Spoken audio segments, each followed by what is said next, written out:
औरत का फैसला। नैतिक मूल्यों से ये कहानी भले ही आपको इंसाफ करती ना दिखे, लेकिन जिम्मेदारियों की नजर से देखेंगे तो शायद कुछ समझ में आए। ये क्या है बहू, सुबह से घर का काम करती रहती है, फिर ऑफिस जाती है और बच्चों में लगी रहती है। अरे ऑफिस क्यों नहीं छोड़ देती, या फिर घर के लिए कोई नौकरानी रख ले। कैसी बात कर रही है माँ? जानती तो है ना अभी इनके ऊपर कितना लोन है। थोड़ा ही सही मदद कर देती हूँ तो अच्छा लगता है, और अभी उनको मेरे पैसे की जरूरत भी तो है। सुधा चंदर को बचपन से प्यार करती थी। एक ही मोहल्ले में खेल कूद कर बड़े हुए दोनों। जहाँ सुधा संपन्न परिवार से थी तो वहीं चंदर का परिवार आर्थिक परेशानियों से जूझता ही रहा। लेकिन सुधा की जिद के आगे किसी की नहीं चली। सुधा, कल ऑफिस जल्दी जाना है और 2 दिन के लिए गुजरात ऑफिस के काम से भी जाना होगा।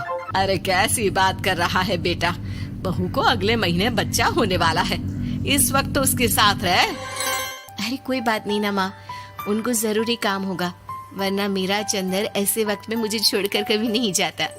चंदर सुबह घर से निकलता तो आधी रात को घर में घुसता, वो भी शराब के नशे में। चंदर की माँ उसे खूब समझाती।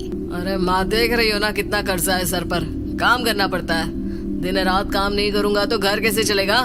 अरे लेकिन बहू को भी तो देख लिया कर, इस हालत में भी घर का बाहर का सारा काम करती है।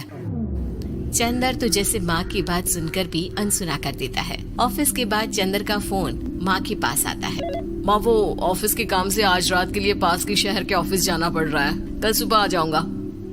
सुधा रात को कमरे में सो रही होती है कि उसके पेट में दर्द होता है। सुधा चंदर को वीडियो कॉल करती है। इनको फोन कर लो, शायद कुछ आराम मिले। लेकिन 10 बार फोन करने पर भी वो सुधा का फोन नहीं उठाता। ऑफिस के काम से गए हैं, हो सकता है बिजी हो।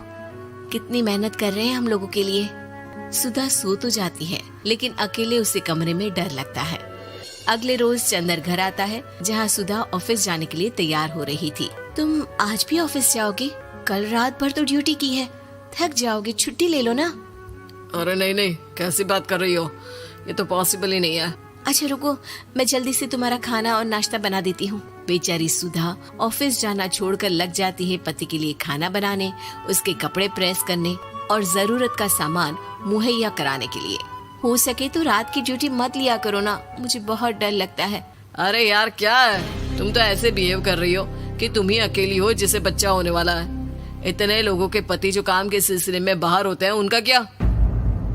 सुधा को चंदर के मुंह से ये बातें अजीब लगती है। अरे हुआ क्या है तुमको? पहले तो तुम मेरा कितना ख्याल रखते थे, मेरे पास रहते थे, मेरी दवा से लेकर खाने पीने तक का सारा ख्याल। और अब इस बार तो तुम एक दफा भी मेरे साथ डॉक्टर के पास नहीं आए, क्यों? अरे पागल हो गई हो क्या? पागल वाली बात कर रही हो। काम धंधा देखो या फिर तुम्हें लेकर टहलता फिरो। और मुझे शुक्रवार की रात को काम से निकलना है, सोमवार आऊंगा। सुधा को समझ में नहीं आता कि क्यों अचानक से चंदर को फील्ड का काम मिल गया है। लेकिन एक दिन, सुधा, मैं और चंदर जरा एक रिश्तेदार के घर जा रहे हैं, तुम भी तैयार हो जाओ, घर में अकेली कैसी रहोगी। अरे नहीं, इस हालत में इसे लेकर जाना ठीक नहीं है। अरे लेकिन मैं ऑफिस भी तो जाती हूँ, फिर घर में अकेले। चंदर उसकी कोई बात नहीं सुनता। वो सीधा कार निकाल कर माँ को लेकर चला जाता है। सुधा घर के काम में लग जाती है कि अचानक उसकी नजर चंदर के बैग पर पड़ती है, जिसमें एक कागज दिखाई देता है। इनकी कागज भी ना इधर उधर फैले होते हैं, एक भी खो जाएगा तो बवाल करेंगे। लेकिन जैसे ही सुधा वो कागज खोलकर देखती है तो वो सदमे में आ जाती है। दरअसल वो कागज नहीं, बल्कि चंदर और उसके ऑफिस में काम करने वाली लड़की चांदनी की गोवा की टिकट होती है। सुधा चंदर के बैग को खोलकर देखती है तो उसे होटल के बिल से लेकर महंगे गिफ्ट्स और दूसरे शहरों के टिकट मिलते हैं। सुधा को समझते देर नहीं लगती कि उसका पति किसी और लड़की के साथ है। चंदर के आने पर सुधा उससे बात करती है। अरे नहीं, ऐसा कुछ नहीं है, तुमको गलत फहमी हो गई है।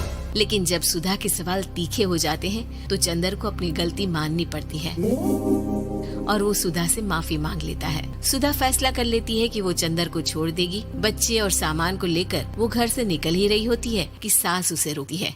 कहाँ जाएगी बेटा, रुक जा। चंदर को सुधा का जाना खल नहीं रहा था। वो झूठे मुंह भी उसे रोकने की कोशिश ही नहीं कर रहा था। सुधा चंदर को देखती है और मायके चली जाती है। मायके में माँ कहती है, अरे आज से कैसे घर छोड़कर आ गई? कौन सा चंदर तुझे छोड़ रहा था? माफी तो मांग ली थी ना। देखो बेटा, बेटी डोली में जाती है और अर्थी में ही निकलती है। पर पापा, मेरा आत्मसम्मान, उसका क्या? आपने मुझे पढ़ाया लिखाया है, इस लायक बनाया कि मैं खुद का खर्चा उठा सकूं, बेटी को पढ़ा सकूं, एक अच्छा जीवन पाऊं। अरे लेकिन पति की जरूरत तो होती है ना सुधा दीदी, और अगर आपको नहीं है तो इस बच्ची का सोचो जो अपने पिता से इस कदर जुड़ी है। आने वाले बच्चे की सोचो जिसके आने से पहले ही आपने पिता का प्यार से दूर करने की सोच ली। सुधा फोन देखती है लेकिन चंदर का कोई कॉल नहीं होता। वो समझ नहीं पाती कि अपने आत्मसम्मान के बारे में सोचे या बच्चों के बारे में। मम्मी, हम नाना नानी के घर से दादी और पापा के पास कब जाएंगे? नहीं जाएंगे बेटा, अब यहीं रहेंगे। नहीं मम्मी, मैं पापा के पास जाऊंगी, मुझे दादी के साथ रहना है। और मेरे साथ? हाँ, आपके साथ भी तो, सबके साथ माँ। देखो सुधा दीदी, आपके सर पर पिता का साया होना जरूरी होता है। अपने घमंड के लिए पिता और बेटी को अलग मत करो। सुधा अब सामान उठाकर अपने ससुराल जाने लगती है, लेकिन मन में सवाल रह जाता है कि जिसे दुनिया घमंड समझ रही है वो उसका आत्मसम्मान था। चंदन ने माफी जरूर मांग ली, लेकिन कभी ये एहसास नहीं दिलाया कि वो सिर्फ उसी का है।